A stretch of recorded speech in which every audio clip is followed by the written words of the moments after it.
வேற என்ன கொஸ்டின்? தமிழகத்துல வந்து அதிமுக, திமுக, அரசியல் கட்சி எல்லா கட்சிக்கும் மோஸ்ட் வாண்டடா இருக்கு. இந்த சூழல ஒவ்வொரு நாளும் உங்களுக்கு டாபிக் பண்ணிட்டே இருக்காங்க. அதை பத்தி ஒரு கருத்து. ஆட்சியில் பங்கு இந்த டிமாண்ட் வைக்க வாய்ப்பு இருக்கு. ஏற்கனவே பல முறை நான் விலைக்கு சொல்லி இருக்கிறேன். விடுதலை சிறுத்தைகள் கட்சி மதசார்பற்ற முற்போக்கு கூட்டணியில் அங்கம் வகிக்கிறது. அதே போல தேசிய அளவில் இந்தியா கூட்டணியில் இடம்பெற்றிருக்கிறது. எனவே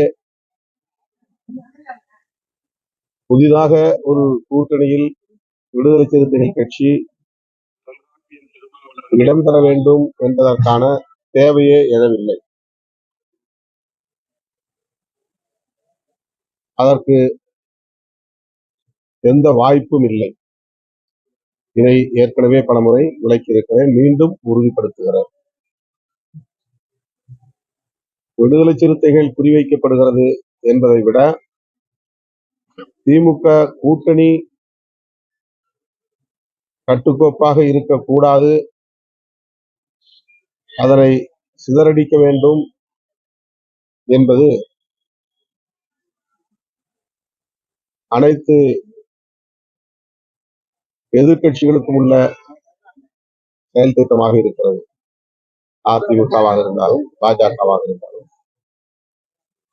அவர்களின் நோக்கம் தொடர் வெற்றியை பெற்று வருகிற திமுக கூட்டணி வருகிற சட்டப்பேரவை தேர்தலிலும் வெற்றி பெற்றுவிடக் கூடாது, அதன் கட்டுக்கோப்பை சீர்குலைக்க வேண்டும் என்பதுதான் நோக்கமாக இருக்கிறது. அதற்கு விடுதலை சிறுத்தைகள் கட்சியை ஒரு கருவியாக பயன்படுத்தலாம் என்று சிலர் முயற்சிக்கிறார்கள். அதற்கு வாய்ப்பில்லை. கட்சியில் துணை பொதுச் செயலாளர்கள் 10 பேர் உள்ளனர். அதில் ஒருவர் ஆதவ் அர்ஜுனா அவர்கள். துணை பொதுச் செயலாளர் அளவிலான பொறுப்புகளில் இடம்பெறக்கூடியவர்கள். கட்சி கட்டுப்பாட்டை மீறுகிற போது, கட்சி நலன்களுக்கு ஊறு விளையும் வகையில் செயல்படுகிற போது தலைவர், பொதுச் செயலாளர் அடங்கிய உயர்நிலை குழுவில் விவாதித்து முடிவெடுக்க வேண்டும் என்பதை ஒரு நடைமுறையாக நாங்கள் கொண்டிருக்கிறோம். அதிலும் குறிப்பாக விடுதலை சிறுத்தைகள் கட்சியில் தலித் அல்லாதவர்கள் எந்த மட்டத்தில் பொறுப்பில் இருந்தாலும், எந்த அடுக்கிலே பொறுப்பில் இருந்தாலும், அவர்கள் மீது நடவடிக்கை என்று வருகிற போது தலைவர், பொதுச் செயலாளர்கள் உள்ளிட்ட உயர்நிலை குழுவின் கவனத்திற்கு சென்று அவர்கள் மீதான குற்றச்சாட்டுகள் எந்த அளவுக்கு முகாந்திரமானவை என்பதை உறுதிப்படுத்தி நடவடிக்கை எடுக்க வேண்டும் என்பதையும் ஒரு நடைமுறையாக கொண்டிருக்கிறோம். ஏனென்றால் தலித் அடையாளத்தோடு இந்த இயக்கம் அரசியல் களத்தில் அடியெடுத்து வைத்தது. இது முழுமையான ஒரு அரசியல் கட்சியாக மாற வேண்டும் என்பதற்கு வேளச்சேரி தீர்மானம் என்பதை நாங்கள் 2007 நிறைவேற்றினோம். தலித் அல்லாத ஜனநாயக சக்திகள் இந்த கட்சியில் அதிகார மையங்களுக்கு வர வேண்டும், பொறுப்புகளை ஏற்க வேண்டும் என்பதுதான் அந்த தீர்மானம். அப்படி வருகிற போது அவர்களுக்கான பாதுகாப்பை உறுதிப்படுத்த வேண்டியது தலைவருடைய கடமை. அந்த பொறுப்பிலே அவர்கள் தொடர்ந்து செயல்படுவதற்கான பாதுகாப்பை உறுதிப்படுத்துவது. ஆகவேதான் ஆதவ் அர்ஜுன் அவர்களுடைய அண்மைக்கால செயற்பாடுகள் கட்சி நலன்களுக்கு எதிராக இருக்கிறது என்பதை கட்சி தோழர்கள், முன்னணி தோழர்கள் உணர்ந்திருக்கிறார்கள். அதை தலைமையின் கவனத்திற்கு கொண்டு வந்திருக்கிறார்கள். நேற்று பொதுச் செயலாளர் உள்ளிட்ட முன்னணி தோழர்களோடு கலந்து பேசியிருக்கிறோம். அது தொடர்பான முடிவை விரைவில் அறிவிப்போம்.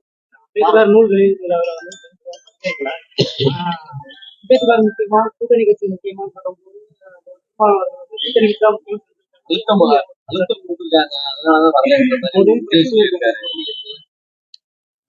ஏற்கனவே இது குறித்தும் நான் விளக்கம் சொல்லியிருக்கிறேன். அப்படி ஒரு சூழல் எதுவும் இல்லை. அழுத்தம் கொடுத்து அதற்கு இணங்கும் நிலையிலும் நான் இல்லை. அப்படி அழுத்தத்திற்கு நான் இணங்குவதாக இருந்திருந்தால் ஆதவ் அர்ஜுன் அவர்களின் அழைப்புக்கு இணங்கி நான் அந்த நிகழ்வில் பங்கேற்று இருக்க வேண்டும். அல்லது திமுக அழுத்தம் கொடுத்திருக்கிறது என்று சொன்னால் ஆரம்பத்திலேயே இதை நான் வெளிப்படையாக அதில் பங்கேற்க மாட்டேன் என்று அறிவித்திருக்க வேண்டும். அப்படி யாரும் எந்த அழுத்தமும் எம் முனையிலிருந்தும் எனக்கு தரவில்லை. அது வெறும் யூகங்களாக சமூக ஊடகங்களில் பேசப்படுகின்றன.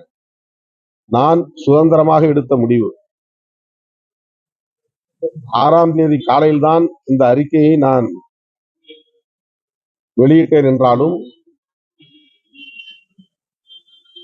விக்கிரவாண்டி மாநாட்டுக்கு பிறகு விஜய் அவர்கள் திராவிட முன்னேற்ற கழகத்தையும் திராவிட முன்னேற்ற கழக அரசையும் தன்னுடைய முதன்மையான எதிரிகள் என்று வெளிப்படையாக அறிவித்துள்ள நிலையில் அவரும் நானும் அரசியல் பேசாமல் அந்த நூல் வெளியீட்டு விழாவிலே ஒருங்கிணைந்து நின்றாலும் கூட சுற்றி இருப்பவர்கள் அதை அரசியலாக்குவார்கள். இதற்கென்று பல பேர் காத்து கிடக்கிறார்கள். ஆகவே அவர்களுக்கு தீனி போட நான் விரும்பவில்லை.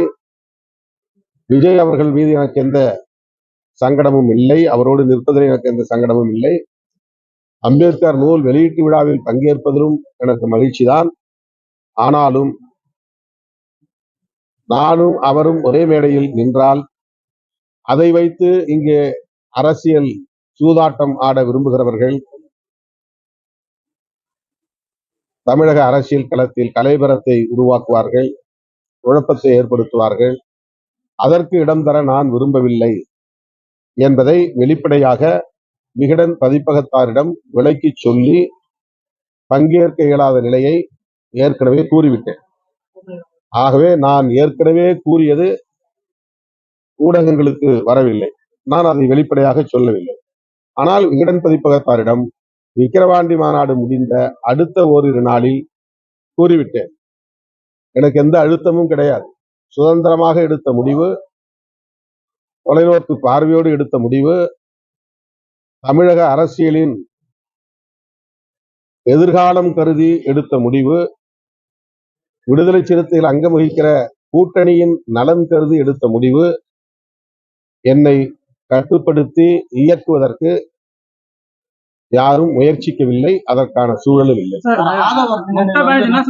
வாய்ப்புகள் கொடுத்தா இந்தியாவோட கூட்டணியை நான் வழிநடத்த வாய்ப்புகள் கொடுத்தா நான் வந்து வில்லிங்கா இருக்கேன் இந்தியா. அவங்க ஏற்கனவே இந்திய கூட்டணி தான் இருக்காங்க. கூட்டணியில் உள்ள மூத்த தலைவர்கள் அதை முடிவு செய்வார். அம்பேத்கருக்கான ஒரு நிகழ்வுல காஞ்சி பெரியவர் நல்லவர் சொல்லி ஆதரவு அந்த கருத்து அது அவர்கிட்ட நீங்க கேளுங்க.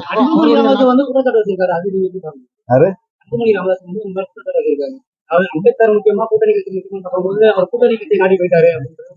அவர்களுக்கு ஏற்கனவே தரப்பட்டு இருக்கிற செயல் திட்டத்தை நிறைவேற்றுகிறார். அவங்களுக்கு சில அஜெண்டா கொடுத்துருக்காங்க. அந்த அஜெண்டா படி அவர்கள் பேசுகிறார்கள், செயல்படுகிறார்கள்.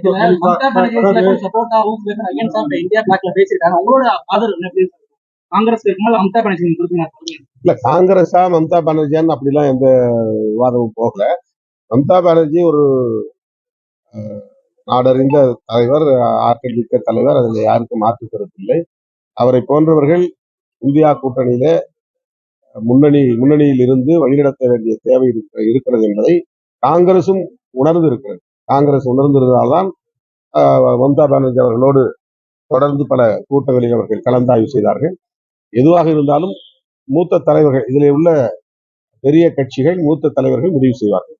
புத்தகம் வெளியிட்டு அம்பேத்கர் நூல் வெளியிட்டு ஆனா வந்து இந்த அம்பேத்கர் நூல்ல என்ன இருக்குன்னு பத்தி எதுவுமே பேசாம ஒரு அரசியல் நிகழ்வை மாத்திட்டாங்க. அதுக்கு ஒரு கருத்து பொதுவா நூல் வெளியீட்டு விழால வந்து அந்த நூலை படிச்சுட்டு வந்து சொல்லணும். அதை விஜயும் சொல்லல, யாருமே இந்த வந்து கருத்து சொல்லல. என்ன சொல்றாங்க? விஜய் பேச்சுல அந்த நூலை பத்தி பேசினாரு. அதாவது அம்பேத்கர் நான் நூலை முழுவதுமா படிச்சேன். அதுல அம்பேத்கர் விசாவுக்காக காத்திருந்தேன் என்று எழுதிய அந்த பகுதியை நான் படித்தேன் அப்படின்னு ஒரு பற்றி குறிப்பிட்டிருக்கிறாரு. அம்பேத்கரை பற்றி பேசியிருந்தால் மகிழ்ச்சியாக இருந்திருக்கும். ஆனால் அதை அரசியல்படுத்துவார்கள் என்று தெரிந்துதான் நான் முன்கூட்டியே அது வேண்டாம் என்று முடிவெடுத்தேன். அந்த 200 கூட்டணி மைனஸ் ஆக்கிடுவாங்க. அது அவருடைய அரசியல். அதுல நான் கருத்து இல்லை. சார் அந்த கட்சி நிகழ்வு இல்லாம, அதாவது அது வந்து கட்சியா இல்லாம பார்த்து அம்பேத்கர் நூல் வெளியிட்டு நீங்க மிஸ் பண்ணீங்களா? தனிப்பட்ட முறையில் திருமாவளவன் மிஸ் பண்ணாங்க. எத்தனையோ நிகழ்ச்சிகளை நான் பங்கேற்றிருக்கிறேன். நூற்றுக்கணக்கான ஆயிரக்கணக்கான நிகழ்ச்சிகளில் பங்கேற்றிருக்கிறேன். அடுத்த நாள் நேற்று கூட ஐக்கனோகிளாஸ்ட்ங்கிற ஒரு ஆங்கில நூல், அதே ஆனந்த் பெல்ட்டுடைய அம்பேத்கருடைய குடும்ப உறவினர் எழுதிய வாழ்க்கை வரலாற்று நூல், அம்பேத்கருடைய வாழ்க்கை வரலாற்று நூல் நேற்று வெளியிட்டோம். எல்லாம் அம்பேத்கரை பற்றி நிறைய பேசியிருக்கோம். அந்த நிகழ்ச்சி ஓராண்டுக்கு முன்னரே முடிவு செய்தார்கள். என்னுடைய ஒப்புதலையும் பெற்றார்கள். நான் மகிழ்ச்சியோடு அதற்காக 6ஆம் தேதி எந்த நிகழ்ச்சிக்கும் ஒப்புதல் தராமல் அந்த நூல் வெளியீட்டு விழாவில் பங்கேற்க வேண்டும் என்பதற்காக ஏற்கனவே முடிவு செய்திருந்தேன்.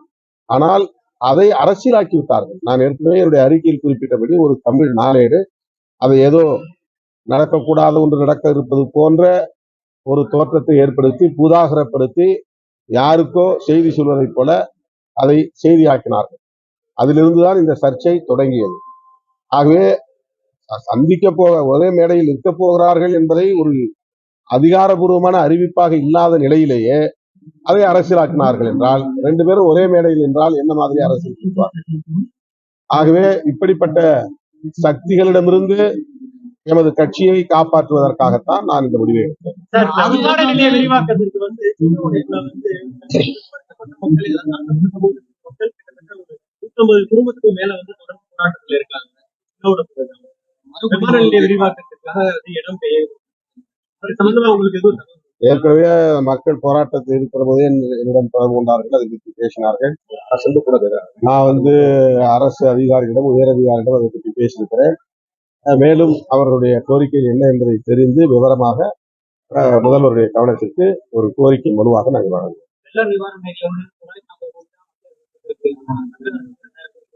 2040 கோடி